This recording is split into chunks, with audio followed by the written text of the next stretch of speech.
School shootings. We have seen more of them on the news recently.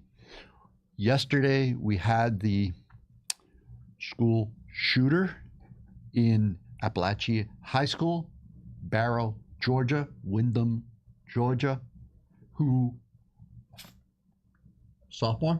freshman, entered the school, 14 years old, was in the school, and he shot and killed two of his classmates, 14-year-olds, also shot and killed two teachers, a male and a female. Today, on Bets and Badges, we wanted to do a recap from a law enforcement perspective on what we know and what we can share with you based on our experience. I am Robert Asensio, and beside me I have my co-host, retired police chief David Magnuson, military historian. How are you, David? I'm doing good. What a tragic story. Yeah, I mean, I have to say, after I'm doing good, that getting a little fed up with what we just saw. For sure. And where does it end? As a follow-up question, how does it end? Yeah.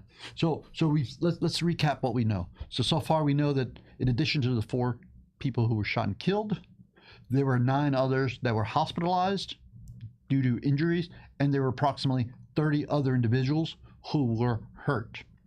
We do know that the shooter, 14-year-old, was stopped by the school resource officer, and at the time of the incident, there were an additional 2 resource officers. We know that this is the first week of school, second week of school. We do know that the school had prepared with an alarm system that would notify the sheriff's office and the school administration in case, God forbid, they had a shooting, an active shooter. Well, they did. So the school staff were prepared. They had this ID system that they activated. We also know that during the incident, the assault, the attack on the school, students at the school came to the aid of the fallen teachers, at least one of the fallen teachers. And some of the interviews that we've seen on national news were very gripping in that the students who were attending and decided to render first aid heroically actually performed acts that are not normal to students. They're consistent with battle-hardened events. Did you see any of that where the students immediately saw that it was a chest wound? One of the students said he thought it was a sucking chest wound, which is a term. Those of you that have been in the military know about sucking chest wounds. Apply pressure immediately to stop the bleeding, then also helped pull the teacher into safety, into the classroom, away from the gunfire, and then fellow students lifted up the shirt to assess if there was an exit wound, there was more injuries to the teacher, but they rendered first aid, and I gotta say again, as if they were in combat. Heroes. But let's talk about that mindset, the changing of the mindset. That is not normal behavior for kids to react that way. And yet these children, yes. Yeah, these children reacted as if they had been in combat. Is that the new norm? I mean, we sadly have gone from, fight, hide, run. We've gone to that from reading, writing, and arithmetic. And how sad is that? But that's the reality. These children, and let's not lose sight, they're heroes. They're children. They've risen to the occasion. They had the wherewithal to do it. And as we said in law enforcement, your head, and in the military, heads on a swivel. Well, fortunately for them, but sadly at the same time, these kids, these children have to have heads on a swivel. They have to be in that elevated code, like Colonel Grossman used to talk about, where ultimately it's Lieutenant Colonel or Colonel Lou Grossman, right? Lou Grossman, yeah. And code red is you can't maintain that. There's a time and place for it. That's nothing you can maintain. Yet these children are no longer able to function, sadly, in schools in code yellow. It has to be elevated, and that's going to take its toll too. Ultimately, when you're thinking about it, but they had the wherewithal. They had the courage and bravery, and they are to be saluted. The SROs are to be saluted. But I want to bring a point out here. We always talk about the quick reaction of law enforcement. Okay. With that, though, comes the reality that that offender is going to get off some shots first and take out some people before the police, by and large, can respond and neutralize or get the person in custody. So think about that for a moment. And that's what happened. There was a very quick response by the SROs as a reaction to something violent that took place. That in of itself is scary. Yeah, so that training, right? So the new norm, right? So for the viewer's perspective who don't know us well, David has over 35 years of law enforcement. He worked at the city of Miami in command staff level, ran units, worked robbery, rose from the streets all the way up to command level. Then he left police work in Miami-Dade and went on to Half-Lac, North Carolina, where he became police chief, and then came back down to South Florida, became chief of El Portal. Me, I spent 26 years in law enforcement at the Miami-Dade Schools Police Department, where we prepared to protect those kids and the faculty and the community, as well as working with the local community outside the school district. I served in military and special operations, so we wanted to bring our experience to this conversation. So we know, let's back up a little bit. We know Columbine, right? Columbine was a marking point, a transitioning point for law enforcement in how they responded to these type of school incident or large gathering, public gathering shootings. It changed the Let's talk about the police tactics, how that changed. It changed the paradigm. At Columbine and prior, in a situation with a shooting, you get the experts in the field, the ones best trained. That's SRT, SWAT, to respond. And that's what happened in Columbine, you know, in a nutshell. But while they were mounting up and getting there, the killings were continuing. It became obvious that you can't wait anymore. Yeah. You have to go in, and in most cases, that's what happens. There's been a few. We can think of Uvalde where it didn't happen that way. But hold on a second, because if you don't mind, you know, for the viewer's perspective, I'm a visual person. So what I'm thinking of is video footage. I remember Columbine, going back to Columbine. I remember, you know, helicopters hovering or videos over the school while the police were perimeterizing the school, setting up a perimeter around the school and waiting for SWAT to come out, right? Tactical units to come out. We did see glass breaking and children jumping out of classrooms, right? Out of windows. Yeah. And police receiving them. But at the same time, there was shooting inside the schools and there was chaos going on inside the schools. And that's why this paradigm shifted in what we're talking about, you know, where officers get on the scene, the first couple officers assess, but we're now trained to go in after the threat. You want to talk a little bit about that, give the viewers a little perspective of what law enforcement's trained and how they're trained to respond to these things now post-Columbine? Well, as soon as you get on scene, the idea is to neutralize the threat immediately. As you just alluded to, you can't wait anymore, okay? And again, we've seen instances where there was waiting, and it's never a positive outcome. Like you said, Uvalde. Uvalde. Now take a look at what happened in Nashville, how a couple of officers never worked together from different squads, yet somebody took the lead. They went in, 3 or 4 officers, and neutralized the person in the library that was shooting up the school. Okay, that's how it's done right. Now you train for it. I can tell you in Havelock, a small geographical area, military town. You had 9 schools because it's military, right? High school, 2 junior highs, and the rest elementary. So we went to all the schools and did this sort of practice where we responded and where they went in, and you had to go in, and we had the sheriff's office as well to assist with SRT, everybody. But it was, everybody went in, you knew what your role was, and at the end of the day, the role is pretty similar across the nation. Find a threat, neutralize the threat. Take him out, kill him. Take him out, take him or her out, and make it stop. Make it stop. You can't do that from outside. You have to get in there and you have to engage. If you have a lot of officers, you can engage from different areas, you know, and draw confusion to the shooter.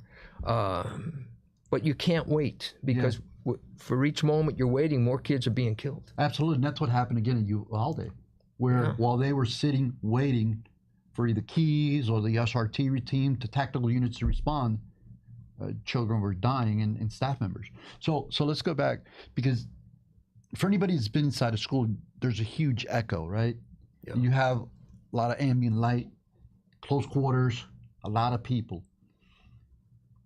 Can you imagine during this incident, you have shots ringing out inside the school, you have people yelling, running through the school, so you have a lot of echoing. You have the lights. Alarm going off, because I'm sure it triggered off alarms, fire alarms, whatever alarm system they have, audible.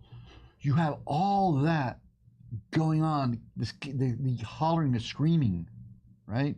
The pain, the uncertainty, people trying to get into classrooms because then they go into lockdown, right?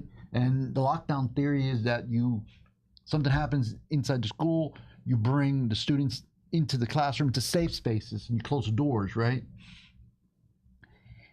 Going back to those kids, the fact that they had the wherewithal to render first aid immediately, assess the damage, the injury, the level of injury, pull the teacher to safety inside the classroom, away from the shooting, and then continue to assess and carry on to give the teacher, first aid, while all kinds of hell's breaking loose, is beyond normality. And that's why I ask about the shifting of the times, because kids go to school. We send our children to school for the purpose of, learning. We send our kids to the theater, if you will, to the mall, large gathering places, for a purpose. We don't send them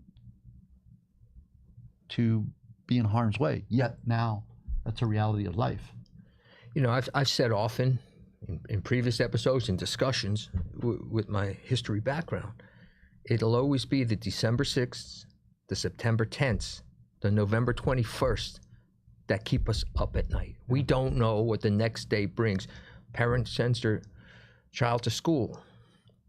They expect, they don't even think maybe now, and I'm sure they do, but could it happen? Yes. The answer is yes. Could it happen? Yes. You pray it doesn't. Going to the mall, going to the theater. Look what happened in Aurora, Colorado. Supermarket, Buffalo. The supermarket in Buffalo, right? Forget the motivations of behaviors. It does that, that's fine at the end for trial purposes or what have you. But the end is still the end. Innocent people getting slaughtered. When they went out and started their day, innocent children getting slaughtered. When they started their day, just happy-go-lucky, doing what they got to do, and that happens. Yeah. 2 years ago, ABC, I came across this last night, right?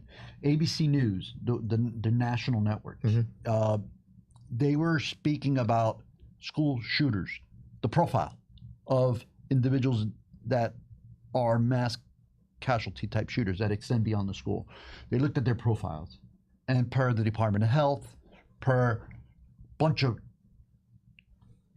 services like the Secret Service, the National Threat Center, the FBI, the Secret Service profile of active shooters, there are a couple commonalities that they saw. That roughly 100% of the individuals that committed, the school-age individuals that committed shootings, mass casualty shootings, 100% of them had some mental disorder, right? Some signs of mental disorder. High percentage, roughly 80% of them, when they committed the act of shooting, had exhibited signs previously, had made notion or made it public that they were intending to do harm, right? And a high percentage of them, like 70 some odd percent, a little bit less than 70 some odd percent of the individuals, school-age shooters, were in crisis at the time that they actually committed the offense of shooting. So, in law enforcement, let's talk about from law enforcement, give the viewers perspective of law enforcement. It's command staff level. As we train our officers, if we give officers the mandate of going out and keeping the public safety, maintaining the public safety, what do we train them for, and how do we, build their awareness? Because not everyone's an active shooter. Not everyone that's saying they're going to do something is a bad guy, or in this case, evil. But yet, we have to identify the individuals. Let's talk about that, the psychology. Let's go back to an old adage that came out a couple days after 9/11. You hear something, see something, say something. Sure. Now, I say that because on a lot of these cases, active shooters, school shooters, what have you, and they're active shooters. I mean, not every active shooter is a school shooter, but every school shooter is an active shooter. Yeah. Okay. There's a lot of times there's leakage, or people know something. I mean, look at this recent case. Look at this case. I mean, a year before they knew something. Well, his name came up. This child, Colt Gray, right? Mm-hmm. He had made some threats gaming, as you pointed out, Mm-hmm. right? And the National Threat Center picked up on it, notified the locals, and I believe they went and spoke with the child killer, in this case now, and they spoke with his parents. But yet, there was not enough evidence, or there was not enough probable cause, or that to arrest him. So that's an example of what happened. The question of what could have been done to prevent. That was a ticking time bomb that the bomb squad couldn't disconnect, and it blew up. But you can't get any more point on warning than what you had, and it still didn't work. But people know something. They know something. You look at any interview of an active shooter. I'm not necessarily talking school. Well, yeah, something was off. Something. Did you say anything? What did you know? Or there was problems. There were problems with that family into a well-to-do neighborhood. They were having problems. It certainly wasn't a conducive place for a healthy child upbringing. A lot of times, police, law enforcement, to your question, it's reactive for a variety of reasons, but it's reactive. We will investigate information that comes to us, and you say, well, how about a proactive investigation? But what usually starts a proactive investigation? Something that we're told to keep an eye out. Yeah, right. So, it's like the defensive player in football on an icy field. The offense has the advantage. You don't know which way this person's going to go, and police don't either. I mean, they may have an idea, but it's always based on good intelligence, which again, see something, say something, they can act upon it and watch it. Yeah. But you couldn't have got any better than what just happened. Well, let's go to the training, right? The law enforcement training, right? So nowadays, the officers, they get their regular police training, and then every 4 years, they get a mandatory retraining. It's a host of different type of blocks to continue their recertification, right? But when it comes to, going after shooters, we do the active shooter training, right? When you're going through these active duty shooter trainings, you go into these close quarter confined areas like schools, buildings, warehouses, where there would be a lot of people. And I got to tell you, it's pretty impressive because, again, going back to the sounds, the odor, the sight, the smell, the feeling, you throw in people screaming. Our officers have to be that much more aware of situational awareness. They also have to be that much more with it, if you will, prepared to identify a threat, distinguish between a threat, a friendly and a foe. Yeah. And that is how we're training our officers now. And sadly, it looks like the kids are also being trained to do something that one would never think they would ever respond to in a school.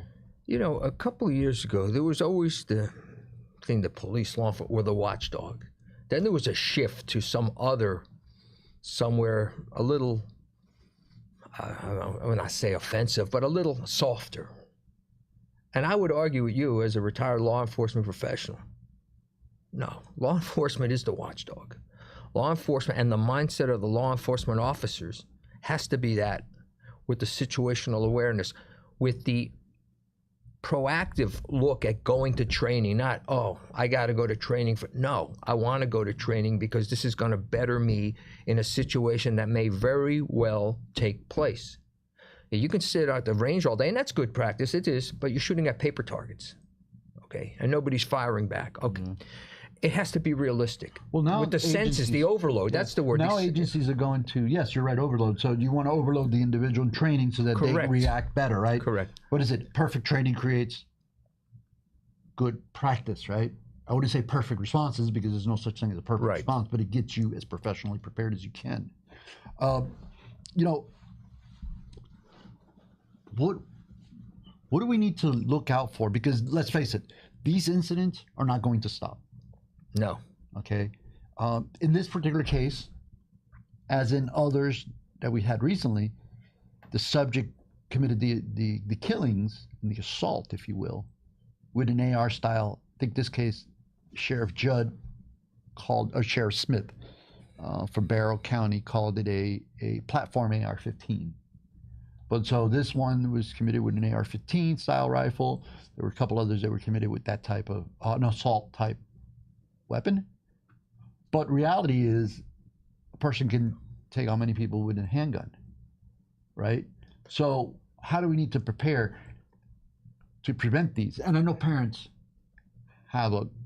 play a big role in protecting the public from their kids, right? We could talk a little bit about that, but let's talk about like how to prepare and prevent some of these incidents from law enforcement perspective for our viewers. Let me start with this though. The AR-15, there's a long list. You just take a good look at the last few mass shootings. I'm talking about 9/10. It's AR-15, AR-15, AR-15. There was a study that came out not too long ago that and 6 of the 9 most recent mass shootings, the offenders were under 20 years old. I bring that up because from 1947 to 2017, of all the mass shootings, only 2 were under 20 years old. The majority were in mid-20s, 30s, and 40s. What has changed and why? You might need better minds to figure that out from sociology or psychology. I don't know the answer, but that's very telling. Enabling parents.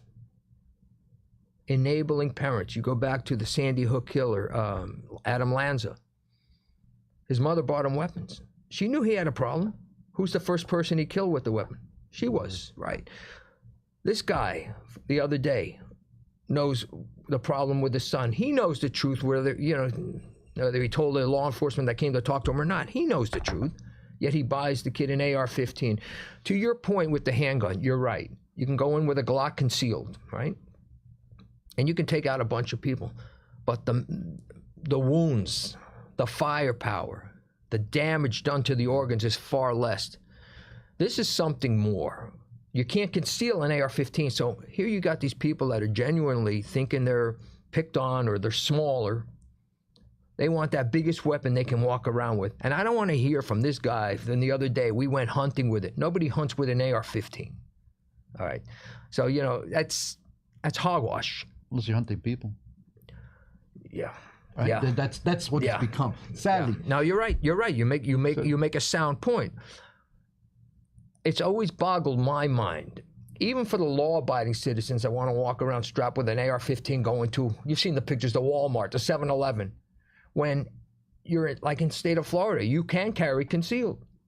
Nobody knows you have it. So what's the point of carrying such a large weapon around for protection? Because for safety reasons as a citizen, you could probably get to a weapon if you're better trained with a handgun than you can with the AR-15. It's a lot of it. It's like a Napoleon complex, and you're putting it into kids' hands that, as you alluded to, have some issues. Now all of a sudden they're equal in stature to the people they feel that they're beneath, and they're going to play God. So to your point, psychologically, right? Right. The shooters who have committed these type of atrocities, who have been analyzed, there's all kinds of research on this. Not research, but data that corresponds to what I'm about to say, which points to, most of them felt like they were being picked on, like you mentioned. They were marginalized. They were not fit in, and they had anger towards the public, the victims, or just anyone out there. In this particular case, we know that Colt Ray's father, right, was arrested and charged. And that is something that I totally agree with. The parent, in this case, if he gave him a gun, gave a child a gun, and the gun goes out and the child goes out and kills with it, then the parent should be held accountable. What are your thoughts on that? Well, that happened in Michigan with Ethan Crumbley. That is correct. Mother and father charged. And it's about time. It's about time. I don't know what people are thinking. And you step away from the Second Amendment rights. Most people that take their kids hunting, there's no issue there. That's fine. I think that's America. So be it. They knew differently. You know what? And let the full force of the legal system in this country come down on them, crash down on them as much as their child crashed down on other children that all they did was go to school or go to an assembly or go to a movie theater. Yeah. Enough's enough. Enough's enough. It's about time. So maybe this is a way to protect, and that's where I was going. How do we protect from these incidents occurring in the future, right? Recurrence of these incidents. The parents, hold the parents accountable, hold those enablers accountable. But it's after the fact. And that's what we just said before, like how the police can react to something. The SROs are right there. They have to react unless they saw him walking down the hall with it. Yeah, then you engage first, but that's usually not what happens. People are going to get off some rounds, take out some people, hurt some people before law enforcement can, even with the quickest of responses, take the person out. So to answer your question, it's scary in the sense that you don't know. Everybody's reacting. Okay, the parents are getting penalized now, but what about the other parent that may be 20 miles away that just bought their kids a bunch of rifles last year, knowing, or even a handgun, knowing that their kids shouldn't have these weapons? I mean, we don't know what we don't know, and that goes back to what I was saying, the September 10th to December 6th. We don't know what the next day brings, what's out there. But I will say this with great certainty. Oh, it'll happen again. And if you look at the averages and you want to compute them, I'm guessing before Christmas you'll have another one. So far to date, I believe the Department of Justice tally is we're well over 400 mass casualty shootings across the country. And we're in September. I mean, think about that. If it stopped right now, there'd still be more than one a day. Yeah, for sure. I mean, anywhere in the country. I mean, who thought with Tim McVeigh, if you had to pick a point, that it was going to be a government building in Oklahoma City? Nobody. Yeah. Nobody would have thought that. So who's to say tomorrow it's not down the block here? Or it could be New York City. It could be a little outpost outside of the Yukon Territory. I mean, you don't know. What we do know is that there's people out there that shouldn't have the weaponry. There's enablers that are giving kids the weaponry. We know that. Don't think that these two people that just got arrested are the only two there. Mm-hmm. That's not the case. Yeah. So as we're coming down to the last minute, what do you think? Should the parents be charged in this particular case? Should the parents be convicted and held accountable for the murder of their child who committed this atrocity? Who would commit other atrocities? What do you think? How would you prepare for an active shooter? What do you think of the actions of these children, the victims who rendered aid? What are your thoughts? Share them with us. On that note, we'd like to thank you for being with us on Bets and Badges. You can find us on all podcast platforms under betsandbadges.com or at Bets and Badges. The Millers, Michael Grant Miller, Miami's Community News team, Rachel Brummage, our producer behind the scene. We can't thank you guys enough. And for you, the audience, we look forward to speaking with you and keeping you abreast of these type of pieces of information.